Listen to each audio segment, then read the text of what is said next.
ഏകദേശം 4 വർഷങ്ങൾക്ക് മുമ്പ് മുംബൈയിൽ ഒരു IT കമ്പനിയിൽ വർക്ക് ചെയ്യുന്ന മുഹമ്മദ് റിയാസും നിത്യ എന്ന് പറയുന്ന പെൺകുട്ടിയും പരസ്പരം ഇഷ്ടപ്പെടുകയും കല്യാണം കഴിക്കുകയും ചെയ്തു. കല്യാണം കഴിച്ചു. അതിനുശേഷം വീട്ടുകാരുടെ എതിർപ്പൊക്കെ ഉണ്ടായിരുന്നു. അവർ വിദേശത്തേക്ക് പോയി അവിടെ താമസിച്ചു. എല്ലാ കുടുംബങ്ങളിലും ഉണ്ടാകുന്നത് പോലെ അവരുടെ കുടുംബത്തിലും ചില അസ്വാരസ്യങ്ങൾ ഉണ്ടായി. നിത്യ അച്ഛനെ വിളിച്ചു കാര്യങ്ങൾ പറഞ്ഞു.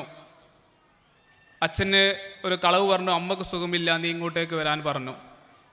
അങ്ങനെ നിത്യ മുംബൈയിലേക്ക് തിരിച്ചു വന്നു. പക്ഷെ പിന്നീട് കേൾക്കുന്ന കഥകൾ, ഈ മുഹമ്മദ് റിയാസ് ISISൻ്റെ ഏജൻ്റാണ്. നിത്യയെ സെക്സ് ലൈവിന് ഉപയോഗിക്കാൻ വേണ്ടി ശ്രമിച്ചു. അതിൽ നിന്ന് രക്ഷപ്പെട്ടിട്ടാണ് ആരെത്തുന്നത്? നിത്യ എത്തുന്നത് എന്നുള്ളത്. അങ്ങനെ ഇവിടുത്തെ മാധ്യമങ്ങൾ അപനിർമ്മിത കഥകൾ നിർമ്മിച്ചുകൊണ്ട്, അതുപോലെ തന്നെ പോലീസും ഭരണകൂടം ഇതിന് സപ്പോർട്ട് നൽകിയപ്പോൾ മുഹമ്മദ് റിയാസിനെ NIA അറസ്റ്റ് ചെയ്യുകയും 2 വർഷത്തോളം ജയിലിൽ കിടക്കുകയും ഈ ഉൽപ്പാദിപ്പിക്കപ്പെട്ട എല്ലാ നിർമ്മിത തെളിവുകളും കള്ളത്തരമാണെന്ന് കോടതി വിധിക്കുകയും അവസാനം മുഹമ്മദ് റിയാസിനെ കോടതി കുറ്റവിമുക്തമാക്കുകയാണ് ചെയ്തത്. അത് നമ്മുടെ നാട്ടിൽ ആനുകാലിക സംഭവങ്ങളുടെ ഒരു നേർചിത്രമാണ്. കോർപ്പറേറ്റ് ജിഹാദിനെ കുറിച്ച് ചർച്ചകൾ ഇന്നും സോഷ്യൽ മീഡിയയിൽ അവസാനിച്ചിട്ടില്ല. അത് വെറുപ്പ് ഉൽപ്പാദിപ്പിച്ചുകൊണ്ടിരിക്കുക, പരസ്പരം ആളുകളെ വെറുപ്പിക്കുക, ആളുകളെ 2 ഭാഗങ്ങളിലേക്ക് മാറ്റി തീർക്കുക, പാർട്ടീഷൻ ചെയ്തുകൊണ്ടിരിക്കുക, വെറുപ്പ് ഉൽപ്പാദിപ്പിക്കുക. അല്ല, നമുക്കറിയാം RSSൻ്റെ വിചാരധാര അതിൽ പറയുന്നത് ഞാൻ നിങ്ങളൊക്കെ ശത്രുക്കളാണ് അല്ലേ. അതിൽ മുസ്ലിംസ് 1ാമത്തെ ശത്രുവാണ്, ക്രിസ്ത്യൻസ് 2ാമത്തെ ശത്രുവാണ്, പിന്നെ കമ്മ്യൂണിസം 3ാമത്തെ ശത്രുവാണ്, പിന്നെ മതമുള്ളവനും മതമില്ലാത്തവനും ഇതൊക്കെ ആഭ്യന്തര ശത്രുക്കളാണ്. ഈ ആഭ്യന്തര ശത്രുക്കളെ ഇവിടുന്ന് തുടച്ചു മാറ്റിയതിന് ശേഷം ഇവിടെയുള്ള മറ്റ് ശത്രുക്കളെ കൈകാര്യം ചെയ്യും. അതാണ് ഇവിടുത്തെ ദലിതുകൾ, ന്യൂനപക്ഷ ഭാഷാ സമൂഹങ്ങൾ. അവരെയൊക്കെ കൈകാര്യം ചെയ്യാൻ വേണ്ടിയിട്ട് RSS ഉൽപ്പാദിപ്പിക്കുന്ന ഈ നെറേറ്റീവുകളെ, RSS ഉൽപ്പാദിക്കുന്ന ഈ കൃത്രിമ നെറേറ്റീവുകളെ നമ്മൾ മനസ്സിലാക്കേണ്ടതുണ്ട് എന്നുള്ളതാണ്. ഈ വെറുപ്പിൻ്റെ കാലഘട്ടത്തിൽ, വെറുപ്പ് ഉൽപ്പാദിപ്പിച്ചുകൊണ്ടിരിക്കുന്ന കാലഘട്ടത്തിൽ RSSൻ്റെ നെറേറ്റീവുകളെ, RSS ഉണ്ടാക്കുന്ന നെറേഷനുകളെ മാറ്റിയതാനുള്ള ശ്രമമാണ് നിങ്ങൾ ശ്രമിച്ചുകൊണ്ടിരിക്കേണ്ടത്.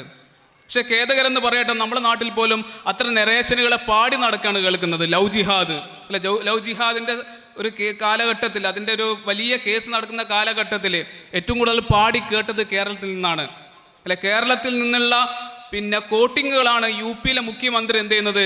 കേരളത്തിലെ മുഖ്യമന്ത്രിയാണ് പറയുന്നത് ലവ് ജിഹാദ് ഉണ്ട്. കേരളത്തിലെ മുഖ്യമന്ത്രിയാണ് പറയുന്നത് എന്തുണ്ട്?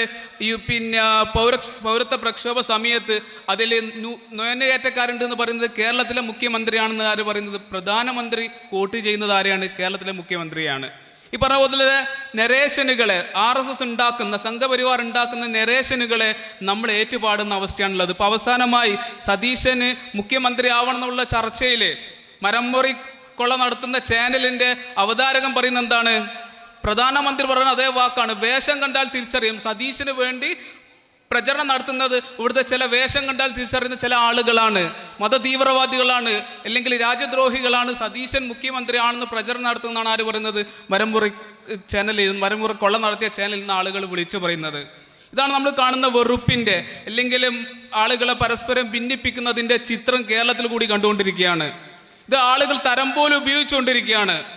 ഈ ഒരു ഘട്ടത്തിലാണ് നിങ്ങൾ പുതിയ നെറേഷനുകളെ ഉണ്ടാക്കണം എന്നുള്ളതാണ്. എനിക്ക് നിങ്ങൾക്ക് ഇതിൽ ചെയ്യാൻ പറ്റുക ഇതിങ്ങനെ പാടി പറഞ്ഞങ്ങ് പോവുക എന്നുള്ളതല്ല അല്ല. എല്ലാ വർഷവും നമ്മൾ ഇതിനെക്കുറിച്ച് ഇങ്ങനെ ചർച്ച ചെയ്ത് പോകുന്നതിനപ്പുറം പുതിയ നെറേഷനുകൾ നമുക്ക് നിർമ്മിക്കാൻ പറ്റേണ്ടതുണ്ട്. RSS ഉണ്ടാക്കുന്ന നെറേഷനുകൾക്ക് അപ്പുറം നമ്മുടെ മുൻകാല ആളുകൾ എങ്ങനെയാണ് ജീവിച്ചത്, ആ ജീവിച്ച ചരിത്രത്തെക്കുറിച്ച് നമ്മുടെ മക്കൾക്ക് പഠിപ്പിച്ചു കൊടുക്കുക. അവർക്ക് നമ്മുടെ പാഠപുസ്തകങ്ങളിലേക്ക് കൈകടത്താൻ പറ്റുള്ളൂ. അവർക്ക് നമ്മുടെ വീടുകളിലേക്ക് കയറാൻ കഴിയില്ല. നമ്മുടെ മക്കളിലേക്ക് നമ്മുടെ ഇന്ത്യ എന്തായിരുന്നു, നമ്മുടെ മതേതര ചരിത്രം എന്തായിരുന്നു, എന്ത് ചെയ്യണം, നമ്മുടെ മക്കളെ നമ്മൾ പഠിപ്പിക്കേണ്ടതുണ്ട്. അപ്പോഴാണ് പുതിയ നെറേഷനുകൾ നമുക്ക് നിർമ്മിക്കാൻ സാധിക്കുള്ളൂ എന്നുള്ളതാണ്. ആ പുതിയ നെറേഷനുകൾ നമ്മൾ നിർമ്മിക്കുമ്പോൾ എന്തുകൊണ്ടാണ് ആ പുതിയ നെറേഷൻ നമ്മൾ നിർമ്മിക്കുമ്പോൾ നമ്മൾ ഗാന്ധിയെക്കുറിച്ചിട്ടും നെഹ്റുവിനെ കുറിച്ചിട്ടും അതുപോലെ തന്നെ മൗലാന അബുൽ കലാം ആസാദിനെ കുറിച്ച് നമ്മൾ മക്കളെ പഠിപ്പിക്കേണ്ടത് കൂടിയുണ്ട് എന്നുള്ളതാണ്. നമ്മുടെ വരും തലമുറയെ ആ ഒരു വൈജ്ഞാനികമാണ് നമ്മൾ കൈമാറേണ്ടതുണ്ടെന്നുള്ളതാണ്.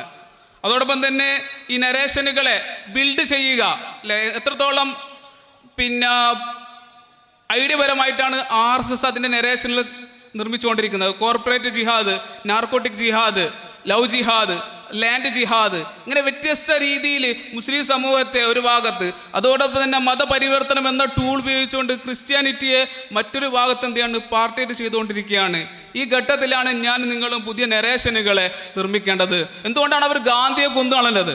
എന്തുകൊണ്ടാണ് ഗാന്ധിയെ കൊന്നുകളഞ്ഞത് പറഞ്ഞാൽ ഗാന്ധി പുതിയൊരു നരേഷൻ ഉണ്ടാക്കി. കാരണം ഗാന്ധിയുടെ രാമനും RSSന്റെ രാമനും രണ്ടായിരുന്നു. അതുകൊണ്ടാണ് ഗാന്ധിയാണ് ആദ്യത്തെ ശത്രു എന്ന് RSS മനസ്സിലാക്കി. അങ്ങനെയാണ് ഗാന്ധിയെ കൊന്നുകളയുന്നത്. അങ്ങനെയാണ് അവർ ആദ്യത്തെ രാജ്യദ്രോഹികളും തീവ്രവാദികളാകുന്നത് പലപ്പോഴും. പക്ഷെ നമ്മുടെ ആളുകൾക്ക് ഇപ്പോഴും RSS തീവ്രവാദിയാണോ രാജ്യദ്രോഹിയാണെന്ന് വിളിക്കാനുള്ള കപ്പാസിറ്റി ഇല്ല എന്നുള്ളത് കൂടിയാണ്.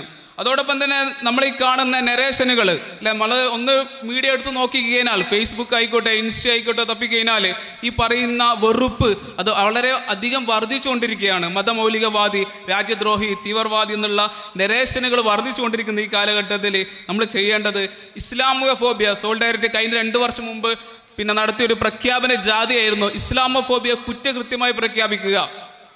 അഥവാ നമ്മുടെ ഇന്ത്യയിലെ അല്ലെങ്കിൽ ഇന്ത്യയിലെ ഒരു ഇസ്ലാമോഫോബിയ കുറ്റകൃത്യമായി പ്രഖ്യാപിക്കുക. സോളിഡാരിറ്റി യാത്ര നടത്തുമ്പോൾ സോളിഡാരിറ്റി വിചാരിച്ചിട്ടൊന്നുമില്ല എന്തില്ല നാളെ മുതൽ അതൊരു കുറ്റകൃത്യമായിട്ട് ഇവിടുത്തെ ഗവൺമെൻറ് പ്രഖ്യാപിക്കുമെന്ന് വിചാരിച്ചിട്ടൊന്നുമല്ല അത് നടത്തിയത്. പക്ഷെ നമ്മുടെ വരുന്ന തലമുറകൾക്ക് ഒരു പാഠമായിരിക്കണം ഇസ്ലാമോഫോബിയ ഇവിടെ ഈ വിധത്തിൽ നടന്നുകൊണ്ടിരിക്കുന്നത്. അതൊരു കുറ്റകൃത്യമായി പ്രഖ്യാപിക്കേണ്ടതുണ്ട് എന്നുള്ളത്. കാരണം നമ്മുടെ പ്രധാനമന്ത്രി പോലും പറയുന്നത് ഗുസ്പേട്ട് ഇവിടെ നുഴഞ്ഞുകയറ്റക്കാരുണ്ട് എന്നുള്ളതാണ്. ആ പ്രധാനമന്ത്രി പറയുന്ന കാലഘട്ടത്തിൽ പോലും നമ്മുടെ ശബ്ദങ്ങൾ ഉണ്ടാവേണ്ടത്, പുതിയ നരേഷനുകൾ എന്ത് ചെയ്യണം നമ്മുടെ മക്കൾക്ക് നിർമ്മിച്ചു കൊടുത്തുകൊണ്ടേ ഇരിക്കേണ്ടതുണ്ട് എന്നുള്ളതാണ്. മറ്റൊന്ന്, നമ്മൾ വാർ ഓൺ ടെററിൻ്റെ 25ാം വർഷം നമ്മുടെ മുന്നിലേക്ക് എത്താൻ പോവുകയാണ് അല്ലേ. അമേരിക്കയുടെ വേൾഡ് ട്രേഡ് സെൻറ്റർ തകർക്കപ്പെട്ടതിന് ശേഷം അമേരിക്ക മുസ്ലിം നാടുകളിൽ, അതുപോലെ തന്നെ അവർക്ക് കച്ചവട താല്പര്യമുള്ള നാടുകളിലൊക്കെ അക്രമങ്ങൾ അയച്ചുവിട്ടപ്പോൾ അതിൻ്റെ 25ാം വർഷം എത്തി നിൽക്കുമ്പോൾ ലോകത്ത് എന്തൊക്കെയാണ് മാറ്റങ്ങൾ സംഭവിച്ചത്, അത് സിനിമാ മേഖലയിൽ എങ്ങനെ ബാധിച്ചു, സോഷ്യൽ മീഡിയയിൽ എങ്ങനെ ബാധിച്ചു, അതിനെക്കുറിച്ച് പഠനങ്ങൾ കൂടി നമ്മുടെ സമൂഹത്തിൽ നടക്കേണ്ടതുണ്ട്. ഇൻഷാ അല്ലാഹ് സോളിഡാരിറ്റി ജൂലൈ മാസങ്ങളിൽ അതിനെക്കുറിച്ച് വലിയൊരു പരിപാടികൾ വരുന്നുള്ളത് കൂടി നിങ്ങളെ അറിയിക്കുകയാണ്. നമ്മൾ ചെയ്യേണ്ടത് പുതിയ നരേഷനുകളെ ബിൽഡ് ചെയ്യുക. ഒന്നിച്ചിരുന്നു കൊണ്ട് വല്ലപ്പോഴും വർഷത്തിലൊരിക്കൽ നമ്മളിങ്ങനെ ഒന്നിച്ചിരിക്കുന്നത് പകരം നമ്മുടെ ഇന്ത്യയെ വീണ്ടെടുക്കാൻ നമ്മളെല്ലാവരും ഒന്നിച്ചിരിക്കേണ്ടതുണ്ട് എന്നുള്ളതാണ്. ഇങ്ങൊരറ്റത്ത് കേരളവും അപ്പുറവും ഒരു കർണാടക ഉള്ളത് കൊണ്ട് നമുക്ക് എന്ത് ചെയ്യാൻ കഴിയില്ല, ഇന്ത്യയെ വീണ്ടെടുക്കാൻ കഴിയില്ല. എല്ലാ നാടിലെയും ആളുകൾ ഒന്നിച്ചിരുന്നു കൊണ്ടാൽ മാത്രമേ നമുക്ക് ഈ നാടിനെ വീണ്ടെടുക്കാൻ സാധിക്കുകയുള്ളൂ. അങ്ങനെ പുതിയ ഇന്ത്യയെ വീണ്ടെടുക്കാൻ, അങ്ങനെയുള്ള പ്രതീക്ഷകൾ നമ്മുടെ മക്കൾക്ക് നൽകാൻ, പുതിയ നരേഷനുകളെ ബിൽഡ് ചെയ്യാൻ അല്ലാഹ് നമുക്ക് തൗഫീഖ് നൽകി അനുഗ്രഹിക്കുമാറാകട്ടെ. ഈ ഒരു കുടുംബ സംഗമത്തിൽ എല്ലാ അനുഗ്രഹങ്ങൾ നൽകി അനുഗ്രഹിക്കുമാറാകട്ടെ. അസ്സലാമു അലൈക്കും വറഹ്മത്തുള്ളാഹി.